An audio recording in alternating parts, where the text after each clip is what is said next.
तर शिवाजी पार्क मधल्या याच सभेत राज ठाकरे यांनी पंतप्रधानांकडे 5 मुख्य मागण्या केलेल्या आहेत। मराठी भाषेला अभिजात भाषेचा दर्जा देण्यासह गड किल्ल्यांचं वैभव परत आणण्यासाठी आंतरराष्ट्रीय दर्जाची समिती स्थापन करण्याची विनंती त्यांनी पंतप्रधान यांना केलेली आहे। तसंच यावेळी मुंबई गोवा हायवेचा मुद्दा सुद्धा राज ठाकरे यांनी उचलून धरलेला आहे। पाहुयात राज ठाकरेंच्या 5 प्रमुख मागण्या काय आहेत।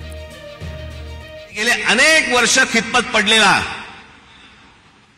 मराठी भाषेला अभिजात भाषेचा दर्जा मिळावा,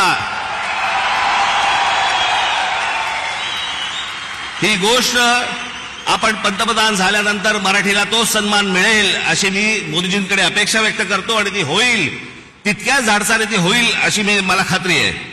गड किल्ल्यांना पूर्वीचं ऐतिहासिक वैभव प्राप्त करून देण्यासाठी म्हणून आंतरराष्ट्रीय दर्जाची एक समिती नेमावी।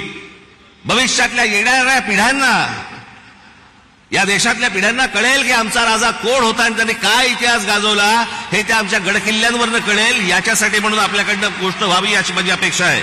माझी आपल्याला कळकळीची विनंती आहे की गेल्या 18-19 वर्ष आमचा मुंबई गोवा महामार्ग हा अजूनही तसाच आहे, अजूनही तसाच खड्ड्यामध्ये आहे। तो लवकरात लवकर व्हावा अशी माझी आपल्या सर्वांना विनंती आहे। या देशावरती साधारणपणे 1000 वर्ष परकीयांनी राज्य केलं, पण त्या 1000 वर्षामधली 1400 वर्ष हे मराठा साम्राज्य होतं या संपूर्ण हिंद भूमीवरती।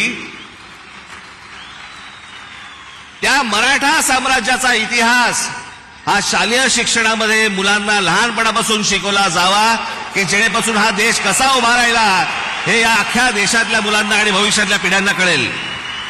डॉक्टर बाबासाहेब आंबेडकरांनी जे उभं केलेलं जे संविधान आहे त्या संविधानाला कुठेही धक्का लागणार नाही, तुम्ही लावणार कधीच नव्हतात। पण जे विरोधक ज्या प्रकारचा प्रचार करतायत, मला असं वाटतं त्यांची तोंड एकदाचीच बंद व्हावीत की जेणेकरून परत त्यांची तोंड उघडली जाणार नाहीत, अशी अनेक जनतेची या महाराष्ट्रातल्या अपेक्षा आहे।